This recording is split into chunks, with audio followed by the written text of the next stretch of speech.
ونصلي ونسلم على رسول الکریم اما بعد فاعوذ باللہ من الشیطان الرجیم بسم اللہ الرحمن الرحیم۔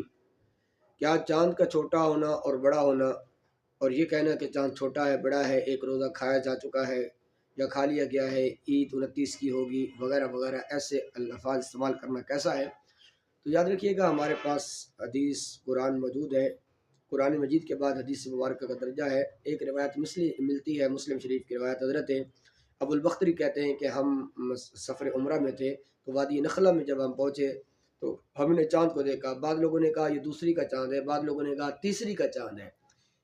فرماتے ہیں ہمارے اندر اختلاف ہوا، شکوک شبہات ہوئے کہ ایک روزہ پہلے چلا گیا ہے وغیرہ وغیرہ۔ فرماتے ہیں حضرت عبداللہ بن عباس رضی اللہ تعالیٰ عنہ کے ہم بارگاہ میں آئے اور ہم نے عرض کی حضور ہمیں لگتا ہے کہ چاند دوسری کا ہے اور تیسری کا ہے، ایک دو روزے کھا لیے گئے ہیں اور شک شبہ میں پڑ گئے ہیں۔ حضرت عبداللہ بن عباس رضی اللہ تعالیٰ عنہ نے فرمایا کہ تم نے چاند کو کب دیکھا ہے؟ تو انہوں نے کہا ہم نے آج دیکھا ہے۔ تو فرمایا اللہ تعالیٰ نے اس چاند کو بڑھا دیا ہے، فرمایا وہ چاند اسی تاریخ کا ہے۔ تو مطلب یہ ہوا کہ ایسا نہیں ہوتا کہ چاند بڑا ہے یا چاند چھوٹا ہے تو پھر ایک روزہ کھا لیا گیا ہے یا ویسے عید کرا دی ہے یا ویسے ماہ رمضان کرا دیا ہے، تو ایسی بات کیا ہے نہیں ہے۔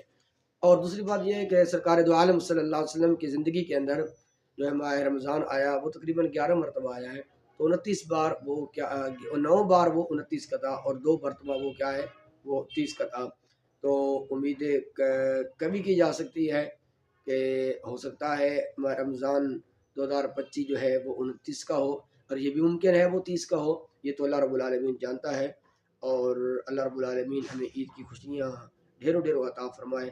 اللہ رب العالمین جو خوشی کا انداز ہوتا ہے اسی انداز میں خوشی منانے کی توفیق عطا فرمائے، آمین بجاہ سید المرسلین۔